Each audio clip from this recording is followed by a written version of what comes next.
em um pequeno aeroporto no Novo México. Tommy Robbins planejou uma surpresa para seu cunhado. Achei que seria legal alugar um avião e passear pelo céu. Eu estava muito ansioso pelo voo. Larry Diamond e Tommy estão no último dia de suas férias juntos. Tommy espera que seja o ponto alto da viagem. Além de ser meu cunhado, Larry era meu amigo. Ele não era um amante da natureza como eu. Ele era uma pessoa da cidade e preferia ambientes fechados.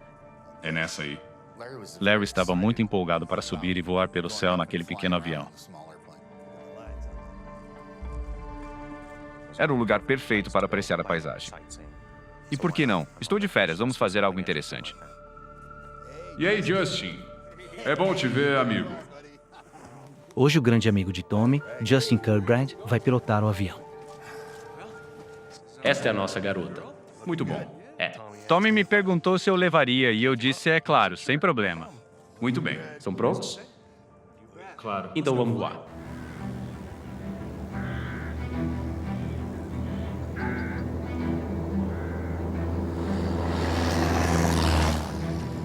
Justin e Tommy são pilotos qualificados, com experiência de voo sobre as montanhas rochosas do Colorado. Nós só íamos subir e fazer meu voo padrão de turismo. A expectativa era subir, voltar para almoçar e depois seguir para casa. Em campo aberto, os amigos acham que voar é a maneira perfeita de observar a vida selvagem local. Larry estava olhando e apontando. Parecia uma criança em uma loja de doces. Foi deslumbrante. Tudo positivo e nada além de diversão. 1 hora de viagem. Os amigos decidem subir mais alto nas montanhas. Diante deles há uma vasta cordilheira coberta de neve. Mas enquanto Justin tenta sobrevoar por eles, Nos instrumentos do avião tem um indicador de altitude. E estamos descendo quase 800 pés por minuto.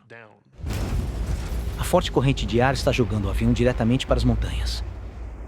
Se eu não fizer nada, será uma batida horrível. Preciso tomar uma decisão. Então eu tentei virar o avião.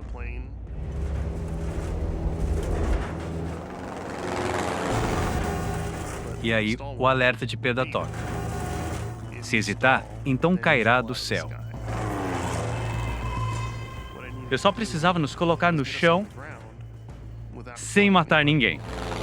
O treinamento de Justin entra em ação. Ele sabe que precisa se manter calmo.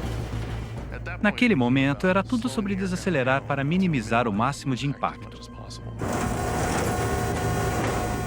Sua adrenalina dispara. De repente, você está prestes a morrer. O tempo desacelera.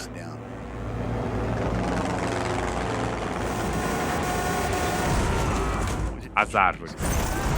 Barulhos horríveis e estrondosos.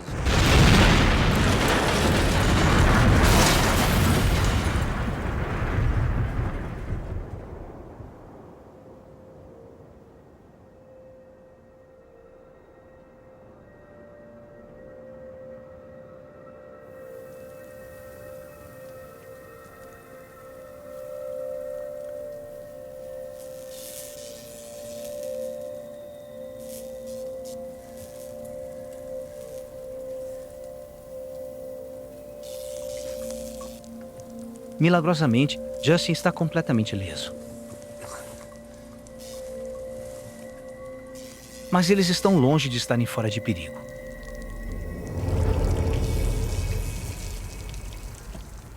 A primeira coisa que me lembro de ver foi o combustível. Estava vazando o combustível da aeronave. Isso me assustou. Uma faísca pode incendiar os destroços do avião. Larry! Temos que ir, Larry. O combustível está vazando. Vamos. Eu disse ao Larry, você tem que sair do avião agora. E ele me falou que sua perna estava doendo. Eu disse, você tem que sair agora se não quiser morrer queimado. Me recompus e consegui sair por trás do avião.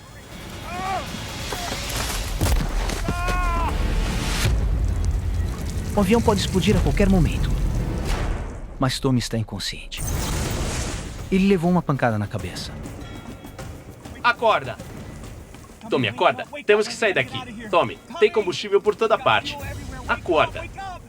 Eu gritei com ele, mas ele não respondeu. Tommy, Pensei que tinha matado um dos meus melhores amigos. vamos! Justin precisa arrastar o Tommy, que pesa 100 quilos, para fora do avião. A primeira coisa que me lembro é de uma dor horrível. Acredito que foi quando Justin quebrou minhas costelas.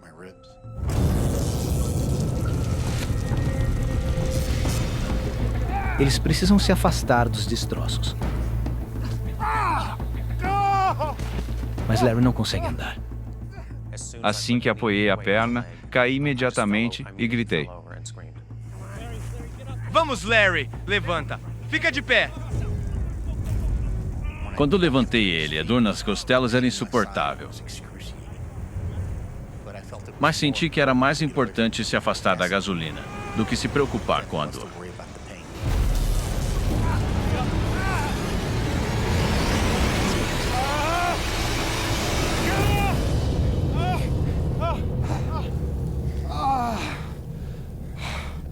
De alguma forma, os 3 homens conseguiram se afastar e sair do perigo. Quando olho para as chamas, foi tipo, nossa, nós quase morremos. Então tivemos sorte de sair dessa.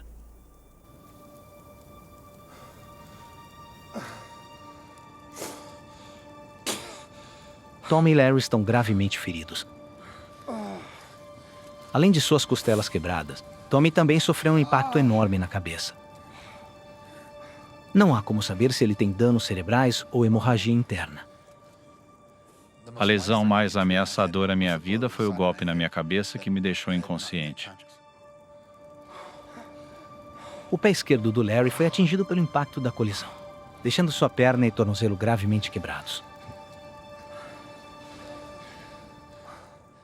Era inútil, eu não conseguia andar. Não podiam fazer nada por mim. Eu tinha que ser deixado para trás.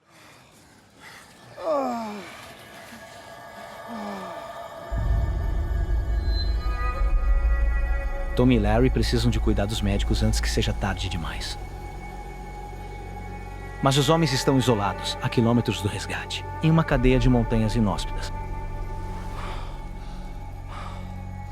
Justin é o único que não está ferido. E como piloto, ele sente que é responsabilidade dele salvá-los. Eu definitivamente tinha um forte senso de responsabilidade para proteger meus amigos e conseguir a ajuda que eles precisavam.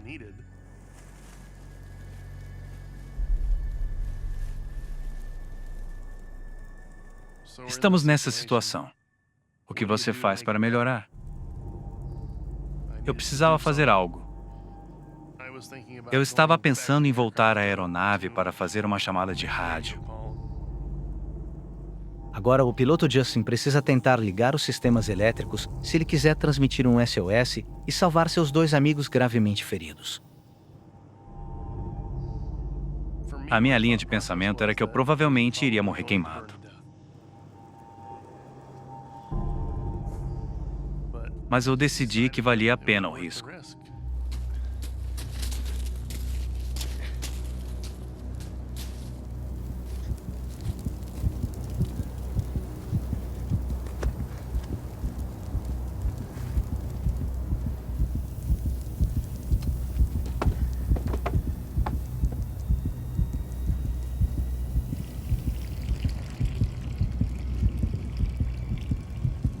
Eu acreditei que assim que eu ligasse as baterias, era fim de jogo.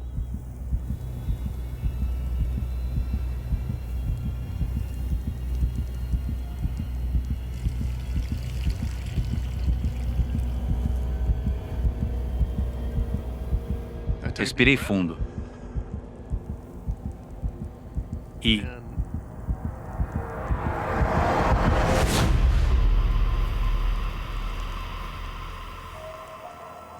nada aconteceu. Mayday. Foi tudo que consegui chamar. Novembro 3535 Echo. Cessna 172 ao norte de Durango, no Canyon. Câmbio.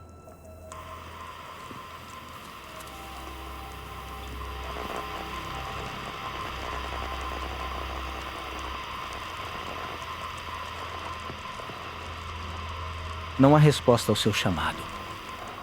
Não tinha como saber se algum sinal foi transmitido. E ninguém sabia onde estávamos. Eu precisava conseguir ajuda antes de tudo.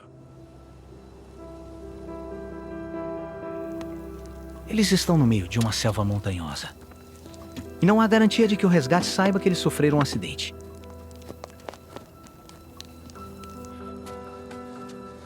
Larry está completamente imóvel. E o golpe de Tommy na cabeça pode gerar danos cerebrais graves se ele não for tratado em breve. Enviei um pedido de socorro. Não sei se receberam. Com certeza senti que os decepcionei. Eu sinto muito. É minha culpa. Eu precisava fazer algo para conseguir a ajuda de que eles precisavam. Escuta. Foi um acidente. Não é culpa sua. Ele se sentiu mal com isso. Então ele ia fazer tudo o que pudesse para nos tirar daquela montanha o mais rápido possível. Justin acredita que a única forma de conseguir ajuda é caminhando pela gélida selva. Despreparados e sozinhos. Ele sabe que está arriscando congelamento e até hipotermia, mas ele não pode ficar aqui e ver seus amigos morrerem lentamente. Você tem certeza que tá bem? Eu tô bem. Acho que posso conseguir ajuda. Justin lembra de ter sobrevoado a cidade de Durango pouco antes de caírem. Posso chegar a Durango. Provavelmente não seria mais do que 24 quilômetros. Escuta. Você tem que falar com o Larry. Diga algo, acalme ele. Tá bem? Tá. Larry? Larry?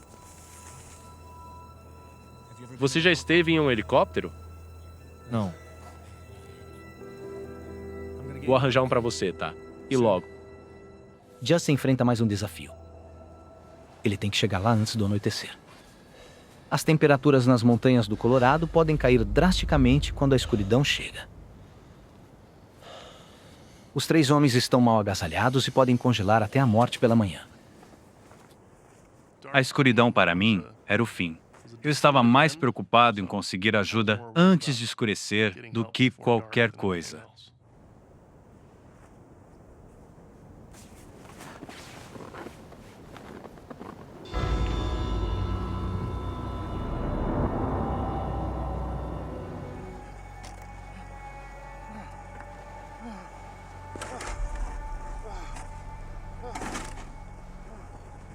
Por que eles não conseguem nos ver? Eles passaram sobre a gente sem qualquer indicação de que nos viram.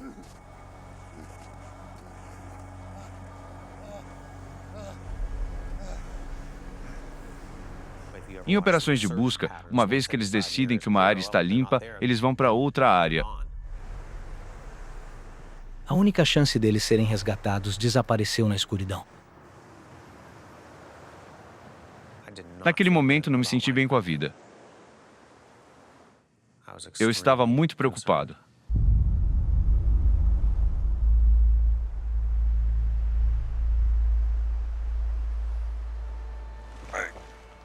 Larry está sem conseguir mover a perna e com o tornozelo quebrado há mais de 14 horas. Eu não sabia o que estava acontecendo com a minha perna. Poderia ser uma gangrena. Ou outras coisas ruins. Não é bom ficar pensando em perder partes do seu corpo. Mas Tommy tem preocupações ainda mais sérias sobre o efeito do acidente em Larry. Ele estava ficando pálido e desorientado. Achei que estava prestes a entrar em choque. Se Larry tivesse sofrido algum ferimento interno grave, então o choque poderia começar a desligar seu corpo. Quanto mais tempo eu ficava lá, maior parecia o risco de algo pior acontecer. Eu estava todo ferrado.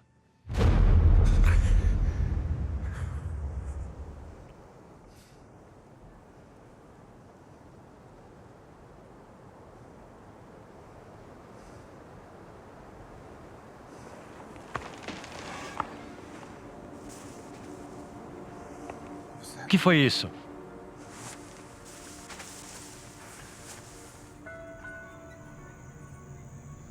O que é isso? Eu não sei. Em um momento durante a noite, ouvimos um animal pela floresta. Eu ouço. E está perto. Existem ursos naquela área? Lobos ou outra coisa perigosa?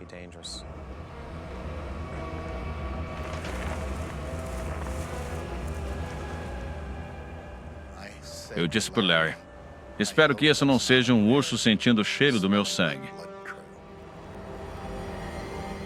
O sangue do Tommy estava por toda parte. Os animais carnívoros procuram por feridos. Eles podem estar atrás de comida. Sobrevivi ao acidente e fiquei com mais medo do que estava por vir. Houve um breve momento de irrealidade. Estava pensando que um urso poderia seguir meu rastro de sangue e nos encontrar a qualquer momento. Mas foi momentâneo. Tommy percebe a realidade. Fica claro para ele que as chances de um ataque de urso nesta época do ano, quando a maioria está hibernando, são mínimas. Mas agora, Larry entrou em estado de frenesi. Eu estava apavorado naquele momento. Há uma sensação de que você é bem pequeno sozinho por lá. Ele estava apavorado, pensando nesse urso se esgueirando e arrancando ele do buraco. Se um urso tivesse aparecido, eu estaria morto. Tommy precisa impedir Larry de entrar em pânico. Ele está desperdiçando energia que não pode se dar ao luxo de perder. Eu sabia que precisava encontrar uma maneira de tranquilizá-lo.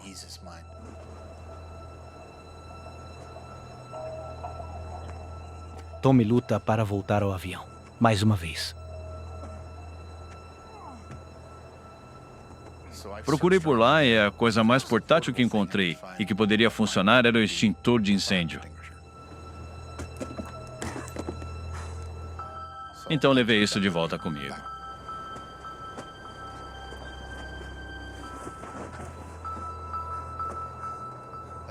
Se ele visse um urso vindo em nossa direção, era para ele mirar no rosto e descarregar o extintor de incêndio. Use isso. Imediatamente, quando Larry teve algo para se defender, algo que ele poderia fazer ativamente para evitar ser atacado, ele se acalmou. Logo, a criatura que estava espreitando na floresta desaparece pela noite.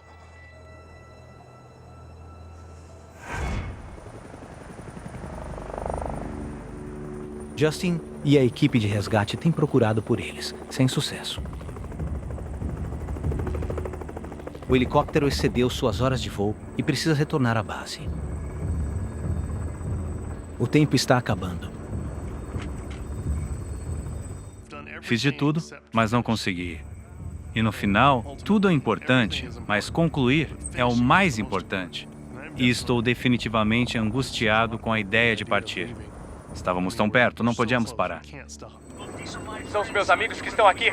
E se fossem seus amigos? Me dá mais 20 minutos. Uma passagem. Certo.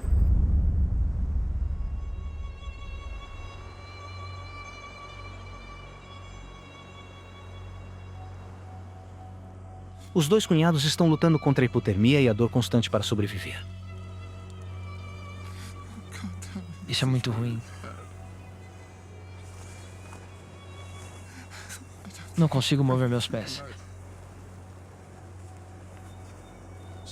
Controle-se, Larry. Vamos conseguir. Tommy ainda não tem como saber se sua lesão na cabeça é uma ameaça à vida. O impacto do acidente pode ter deixado seu cérebro contuso ou sangrando internamente. Eu não tinha certeza se ficaria acordado a noite toda. Eu poderia entrar em coma por tempo indefinido. E eu estava preocupado com o Larry, porque se eu morresse, ele provavelmente morreria também.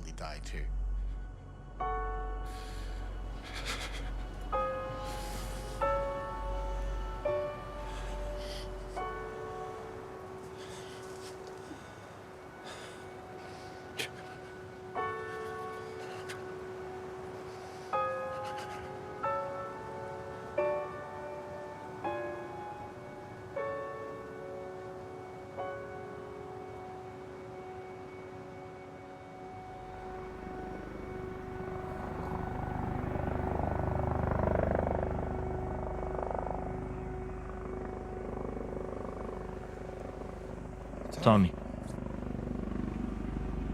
Tommy. Acorde. O helicóptero está chegando. Acorde!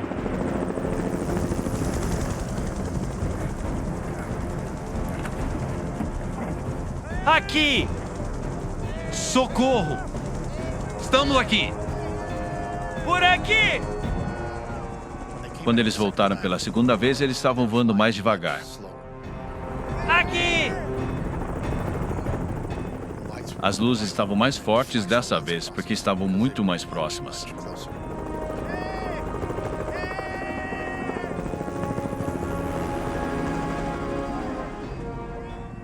Da primeira vez, eles chegaram perto, mas não nos encontraram.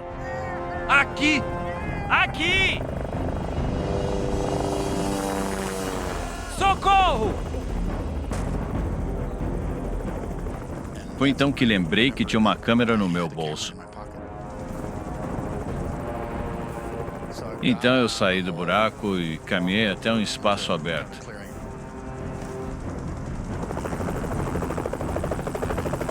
Socorro! Tinha 5 flashes restantes. Peguei minha câmera e apontei para o helicóptero enquanto voavam próximo. Eu ativei as luzes enquanto eles passavam. Primeiro embaixo. Depois um pouco acima. De frente pra gente.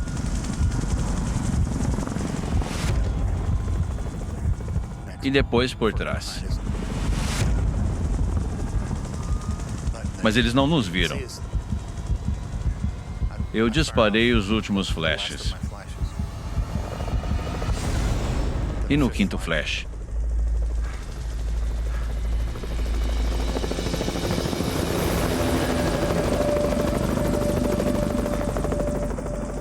o helicóptero parou e começou a procurar com o holofote. E avistaram o avião.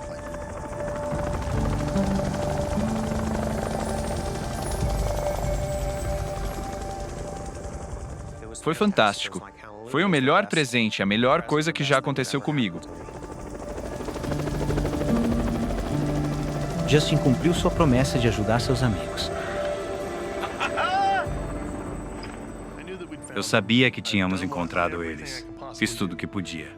E então, sim, eu estava definitivamente aliviado e feliz.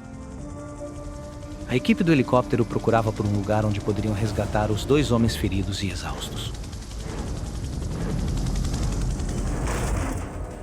E de repente, o helicóptero deu algumas sacudidas como se fosse uma turbulência. E eu pensei, bem, isso foi estranho. Nós apenas giramos e batemos contra a montanha.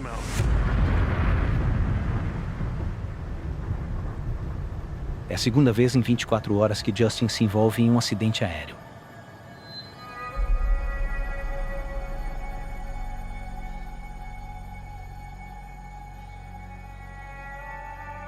À medida que a noite se arrasta, Tom e Larry começam a se perguntar o que aconteceu com seu amigo. E foi tipo, para onde foi o helicóptero? Por que sumiu? E para onde foi? O que começou como uma viagem de turismo rotineira se transformou em uma luta pela vida. Enquanto a noite chega ao seu ponto mais frio, a luta contra a dor constante os deixou sem forças. Comecei a pensar sobre meus entes queridos, meus cães, e se realmente íamos sobreviver à noite. Eu estava cansado e com dor. Eu estava pronto para fechar os olhos.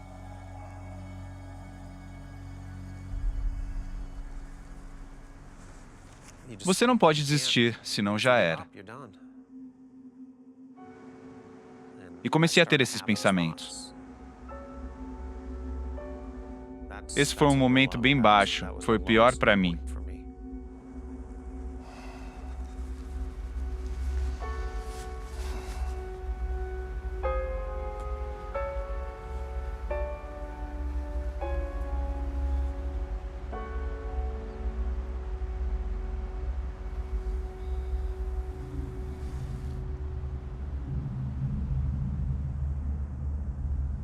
Olá!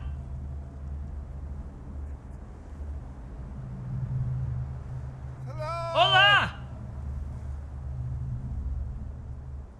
Daquele momento, comecei a gritar regularmente. Olá! Eu queria ouvir a voz de alguém.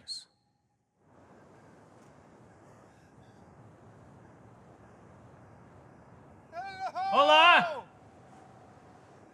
Olá!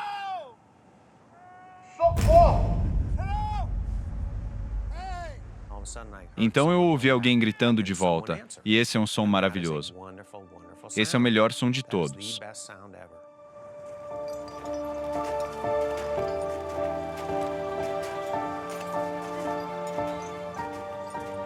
Após quase 19 horas lutando para sobreviver, o pesadelo de Tom e Larry acabou.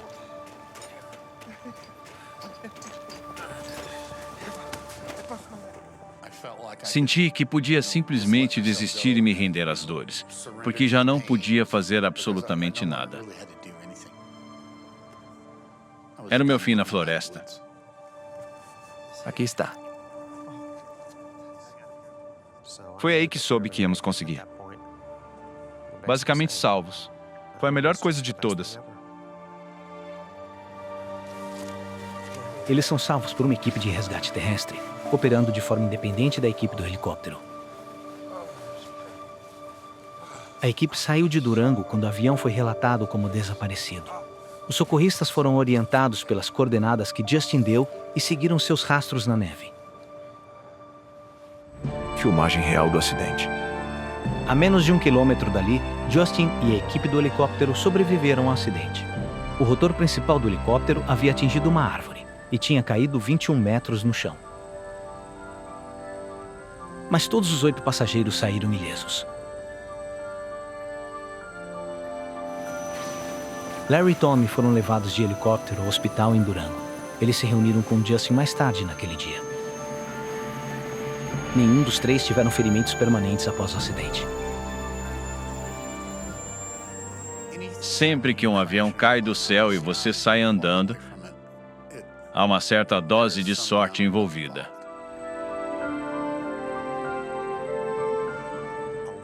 Muita dessa sorte veio das decisões sensatas que aqueles 2 tomaram. Eu não estaria aqui se não fosse por eles, sem dúvida.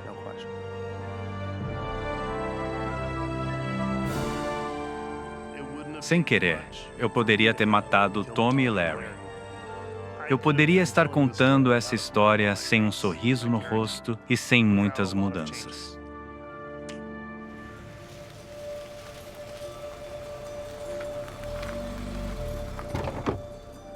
David Whittlesey está prestes a embarcar numa jornada épica pelo Rio Colorado. Desde pequeno eu já pegava um barquinho e saía remando pela água. Descobri desde cedo que eu gostava bastante desse tipo de atividade e da beleza e da paz da natureza. Acho que vou estar sozinho no rio. Melhor a gente encostar e ir descarregando.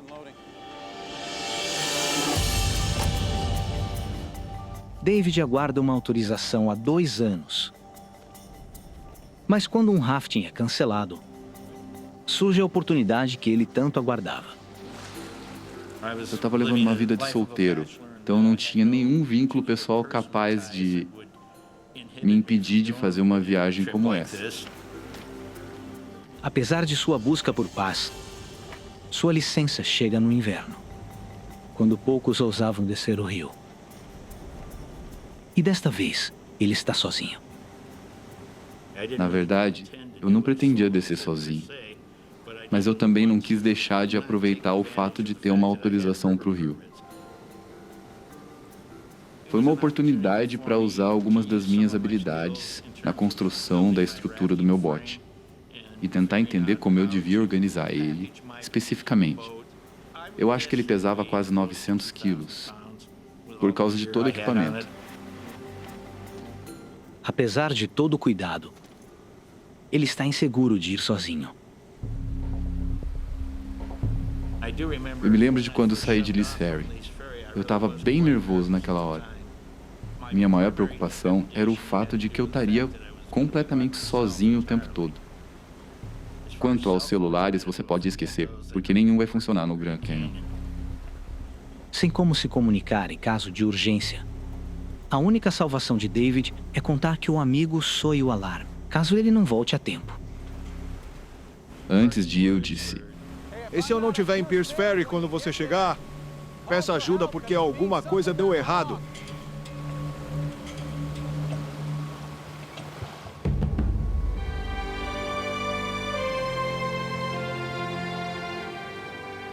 A jornada de David passa pela região mais isolada do cânion,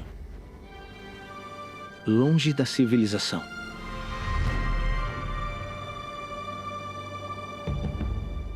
Se vão quase 480 quilômetros. E a tensão inicial logo some. eu já tinha feito quase todo o percurso. Eu só tinha que continuar navegando para chegar com sucesso no meu destino.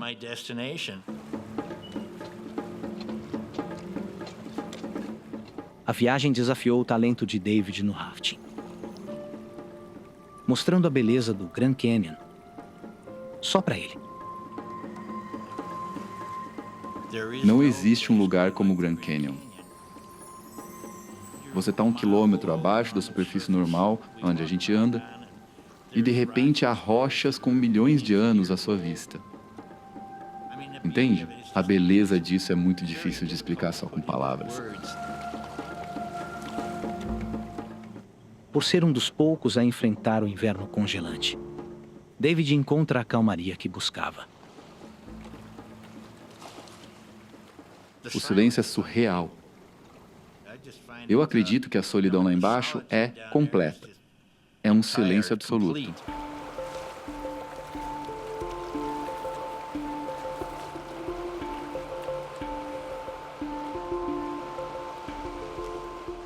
Você está numa viagem de 450 quilômetros, totalmente isolada do mundo como conhecemos.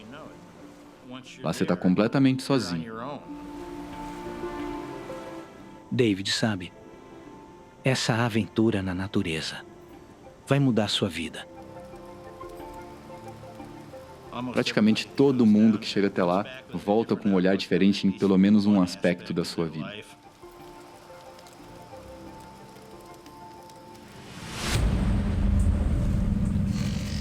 Dia 1.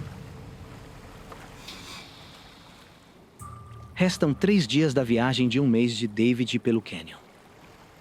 Até ali eu tinha passado por umas 100 corredeiras sem virar e sem ser jogado para fora do bote. Mas agora, ele precisa encarar o trecho que mais temia. As corredeiras mais traiçoeiras. Lava Falls. Dá para se ouvir a Lava Falls bem antes de chegar lá. Quanto mais perto você chega e ouve aquele barulho, o nervosismo aumenta. Normalmente, você sai do bote e avalia a corredeira antes de atravessar, para saber mais ou menos onde os obstáculos mais perigosos estão. Cada corredeira do rio tem um grau de dificuldade definido. No Grand Canyon, eles têm um sistema de classificação de 1 a 10. Lava Falls é grau 10. Esse é o teste de um barqueiro.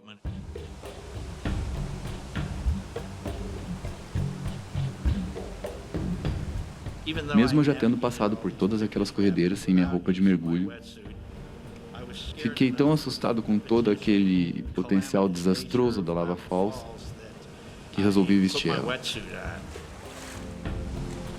Pouco antes da corredeira, costuma ter um remanso, então a água é bem calma. Daí, de repente, a velocidade aumenta muito rapidamente.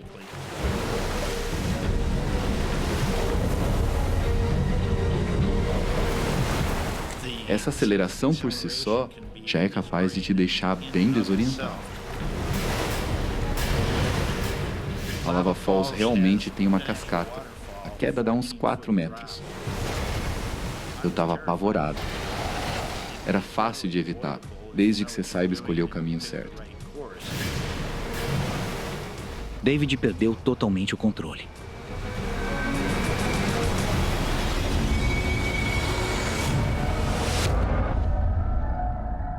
Lembro bem nitidamente do meu bote, ficando de pé e indo com tudo para a cascata. Fui lançado para frente, bem na minha caixa térmica.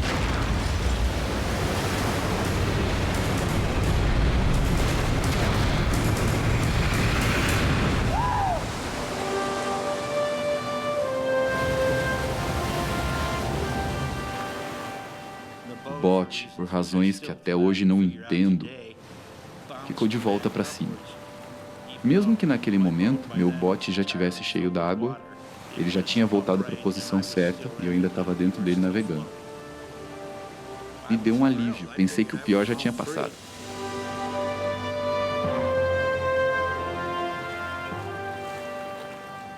Lembro de pensar, caramba, consegui. Atravessei com sucesso 100 e tantas corredeiras no Grand Canyon. Agora faltavam só por volta de 80 quilômetros. E dali para frente eram basicamente águas calmas. Após vencer a Lava Falls, David retira a roupa de mergulho. Mas ele esquece que há muitas corredeiras à frente. Só fui me dar conta que eu realmente estava correndo perigo quando vi meu bote indo em direção às rochas. Elas têm pontas tão afiadas que parecem os dentes de um cachorro. E eu estava na correnteza naquela hora.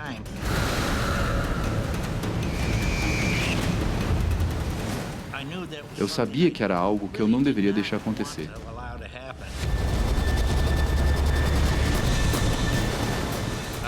Eu tentei dar uma remada mais forte contra a corrente, tentando desviar o bote do lado das rochas.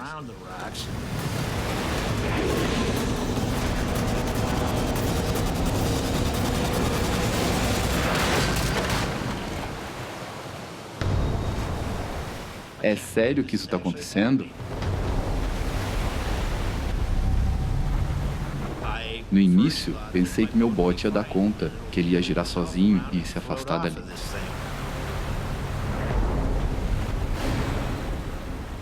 Mas a corrente prendeu o bote contra a rocha.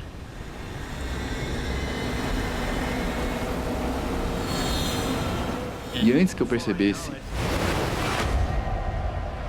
o bote foi lançado para cima. Eu fiquei sem reação. Como que o rio pode ter tanta força a ponto de lançar um bote de 900 quilos pro alto? Eu me lembro de olhar para baixo, para a água e dizer, caramba, agora eu tô ferrado.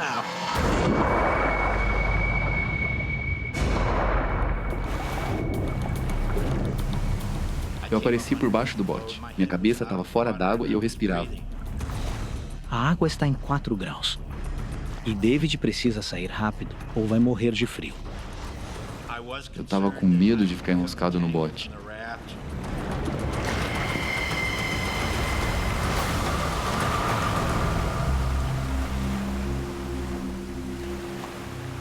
Eu tô todo molhado, com frio e com o bote de ponta cabeça.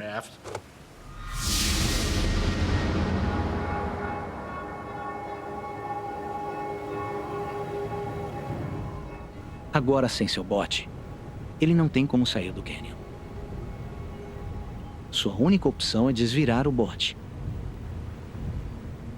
Mas pesando quase 1 tonelada, ele vai ter que ser bem criativo. Não dava para simplesmente entrar embaixo do bote e eu desvirar ele. Me dei conta que a única maneira para endireitar o bote seria usar um sistema de roldana e corda. Mas para isso, ele vai ter que mergulhar embaixo do bote e recuperar o equipamento. Dentro das águas congelantes do rio. Por ser muito escuro lá embaixo, não dá para ver nada. Eu estava basicamente procurando as cegas. Eu sabia mais ou menos onde deixei as coisas, mas isso não significava que ainda estariam lá, já que tudo tinha ficado de pernas para o ar. Então tive que me forçar a ficar entrando e saindo do rio para pegar tudo.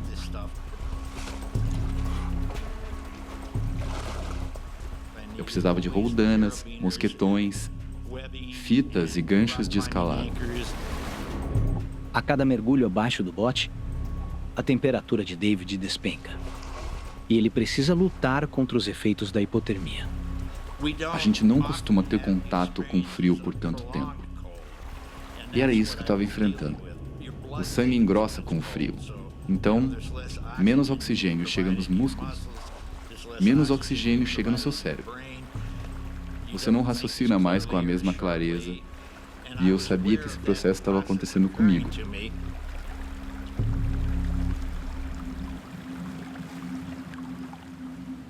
Levou mais de 1 hora para David reunir tudo.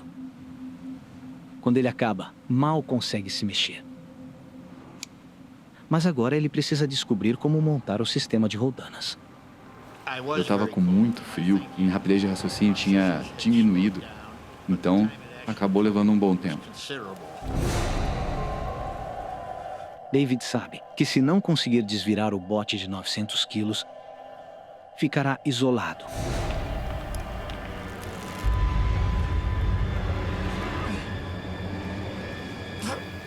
Nem cheguei perto de desvirar. Um dos ganchos se soltou e passou raspando na minha cabeça.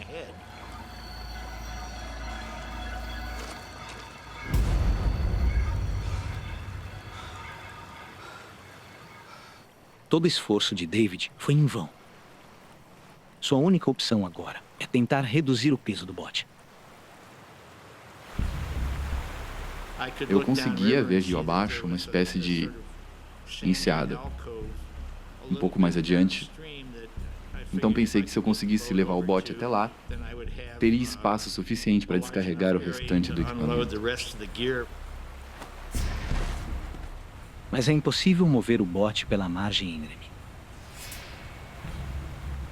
Desesperado, David decide fazer algo arriscado. Quando percebi que não ia dar para eu esperar na margem e arrastá-lo, foi quando eu resolvi subir no bote.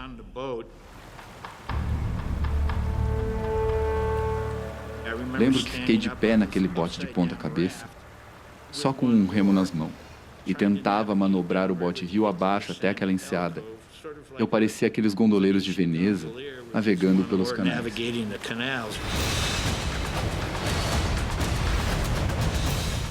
Mas o rio é tão poderoso que é impossível manobrar. Quando eu mexia no remo, eu acabava girando mais que o bote. A corrente o jogou para além da enseada. Ele está indo em direção às corredeiras. E já não pode controlar seu bote. Não tem literalmente nada para se segurar. Nenhum apoio para as mãos, para os pés, nada.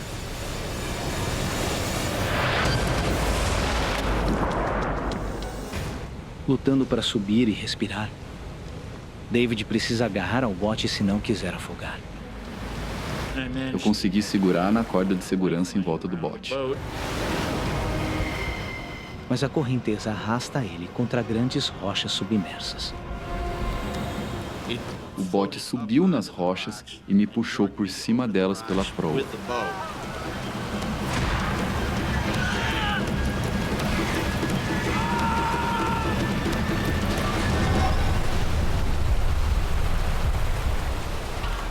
David precisa tomar uma decisão.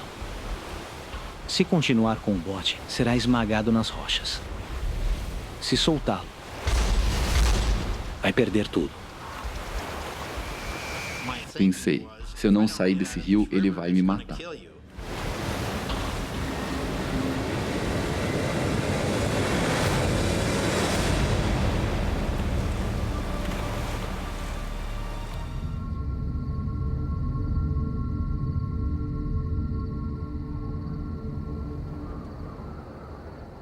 Eu estava abatido. Estava tentando imaginar um motivo que tenha me feito chegar nessa situação.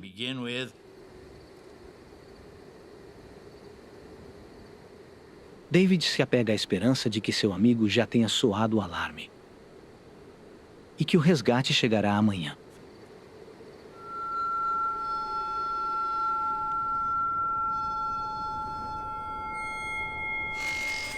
Dia 4.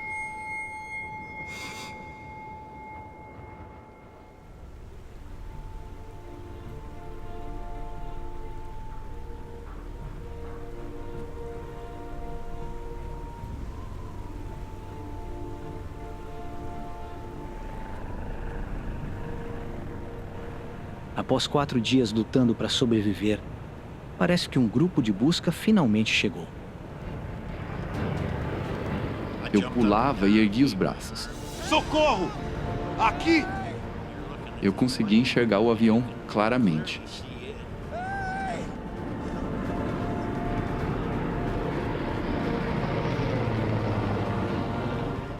Eu estou usando um colete vermelho bem chamativo. Aqui! É impossível acreditar que eles não vão me ver. Ei! Aqui! Quando o avião se afasta, David percebe que não é visível do céu.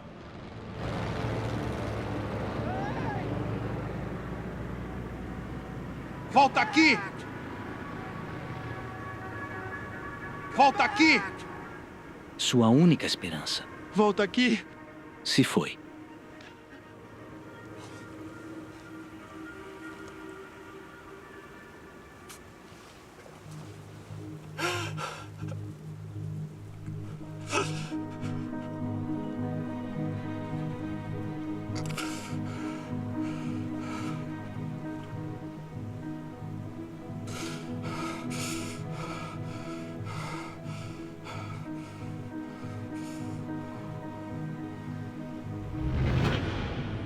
Indo para sua 4ª noite, David sabe que está em apuros.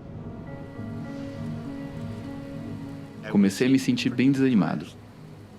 Eu me dei conta que as coisas não tinham acontecido como previsto. E se eu não estiver em Pierce Ferry quando você chegar, peça ajuda porque alguma coisa deu errado. David não sabe, mas para o amigo, ele só esticou a viagem. Ninguém está procurando por ele. Eu sabia o quanto minha situação era grave. E quanto mais aquilo se arrastava, mais apavorante ficava. Sem esperanças, David está à mercê do Canyon. Sozinho. Dia 5.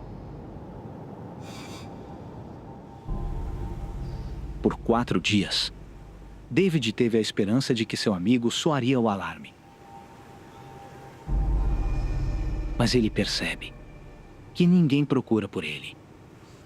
A guerra mental foi provavelmente mais difícil do que a física, tentando evitar pensar na ideia de que eu morreria ali, naquele lugar. David busca se superar. Eu estava deitado lá sem fazer nada, e não dá para ficar sem fazer nada o tempo todo. Você tem que reagir. Eu não ia simplesmente jogar a toalha. Mas agora, ele está fisicamente debilitado. Mal fica em pé. Meus pés já estavam completamente detonados. Era muito difícil de caminhar para qualquer lugar.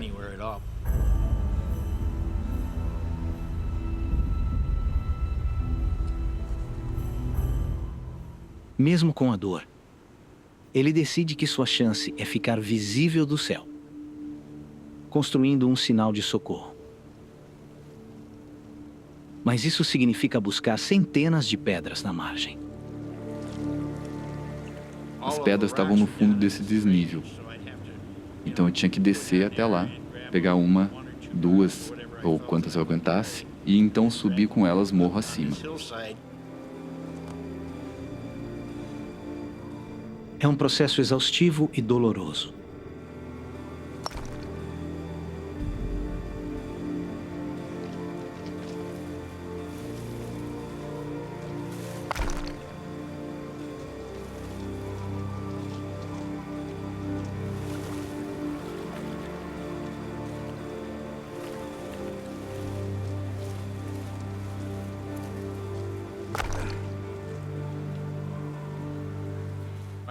Eu tinha construído um X com aproximadamente 3 metros de comprimento em cada linha dele.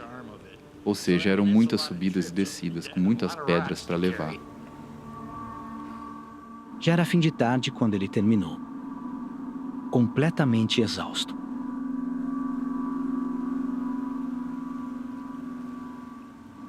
Faz 3 dias que ele não se alimenta.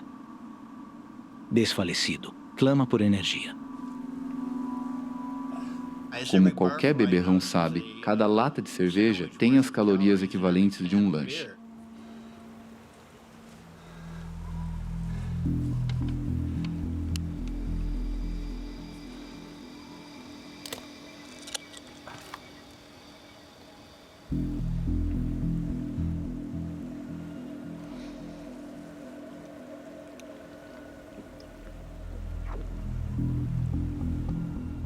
Eu definitivamente não recomendo beber cerveja de 8 anos atrás.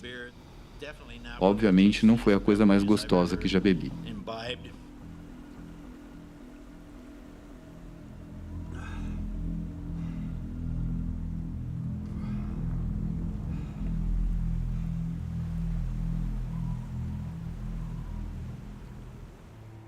Mesmo cansado e com fome, ele não pode parar. A temperatura está caindo e ele está sem lenha. Comecei a pegar o que estava mais perto de onde eu estava. E a cada dia eu tinha que ir um pouco mais longe, então eu levava mais tempo para ir buscando tudo. É claro que você vai ficando cada vez mais fraco, então vai dificultando ainda mais para repetir o que você fez no dia anterior.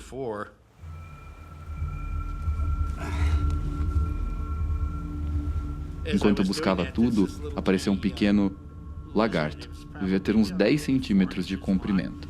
Saiu se esgueirando por cima da rocha. Por alguma razão incrível, eu consegui ser ágil bastante para dar um tapa nele.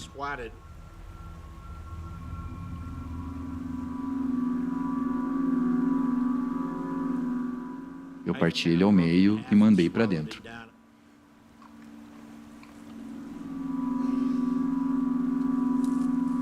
Eu estava com tanta fome naquela hora que eu comeria qualquer coisa. Eu pensava que, já que eu não sabia quanto tempo aquilo tudo poderia durar, qualquer fonte de nutrição seria melhor do que nada.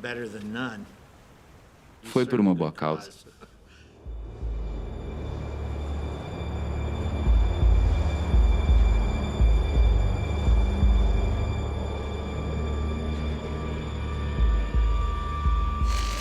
Dia 6. A engenhosidade e a luta de David o fez durar 6 dias, ferido e sozinho no Grand Canyon. Ele devia ser resgatado há dias. Agora, o frio rigoroso do inverno afetou gravemente seu corpo. Ele está prestes a enlouquecer. Comecei a ter uns delírios malucos. Imaginei que o mundo tinha sido devastado por explosões nucleares e que eu seria o único sobrevivente no planeta.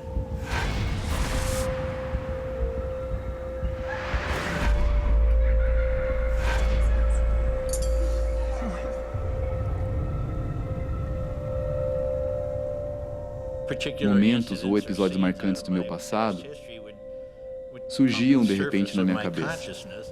Oi.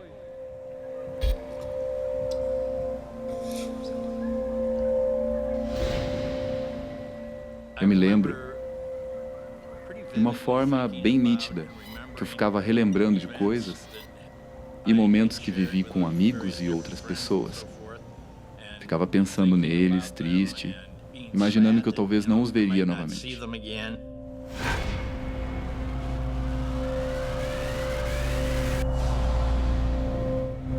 Amor!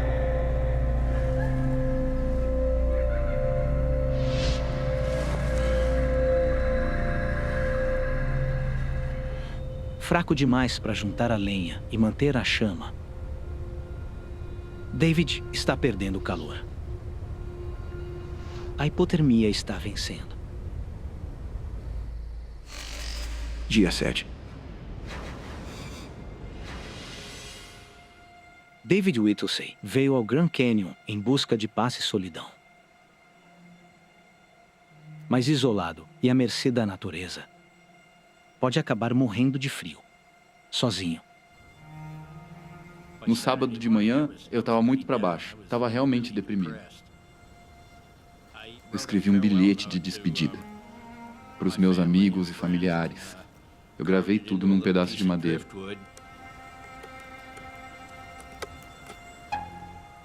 Cheguei a marcar o número de dias que eu achava que tinha ficado ali. Era importante para mim deixar claro para os meus familiares e amigos que eu me importava com eles. Que foi uma fatalidade. Me perdoem. Vou sentir falta de vocês. David Whittlesey.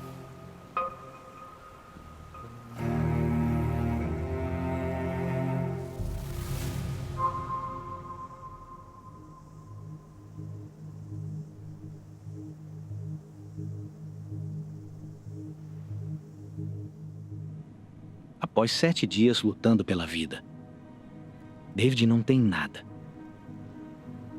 Só é capaz de permanecer deitado, esperando a morte.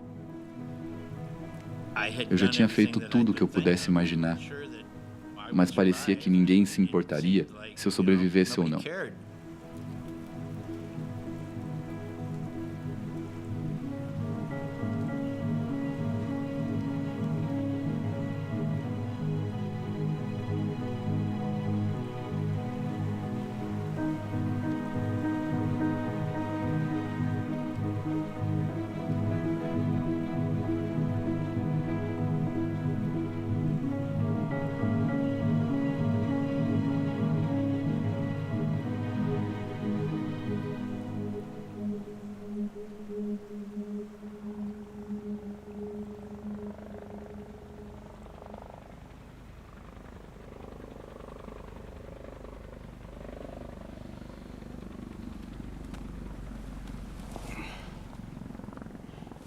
O primeiro indício de que algo estava acontecendo foi quando ouvi o barulho do helicóptero.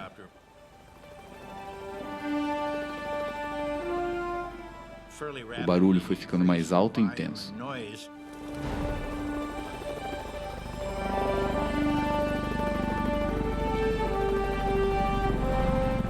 Aqui! Aqui!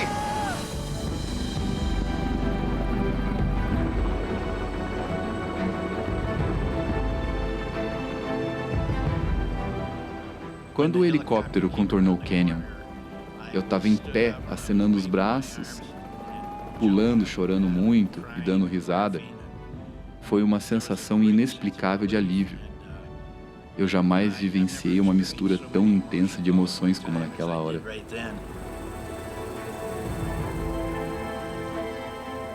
Eu estava rindo de felicidade por ter superado toda aquela provação. E também chorava de tanta gratidão por ter sobrevivido àqueles momentos. Foi uma completa explosão de emoções. Até porque tinha passado muito do meu limite de experiências.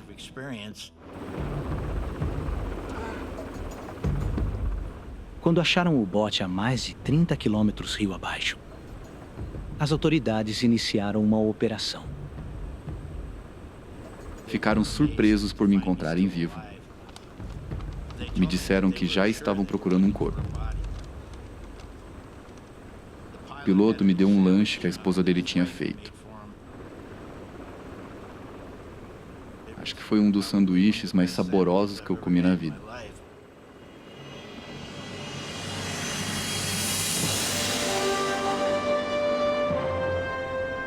Após 7 dias do acidente, David finalmente foi resgatado. Ele se recuperou totalmente e segue apaixonado por rafting. Eu nunca acreditei que era minha hora de morrer. O que eu acredito é que você pode aumentar as suas chances de sobrevivência simplesmente acreditando que você vai sobreviver. Minha vida mudou drasticamente por conta do incidente. Num sentido espiritual mais profundo, passei a ter uma visão mais otimista.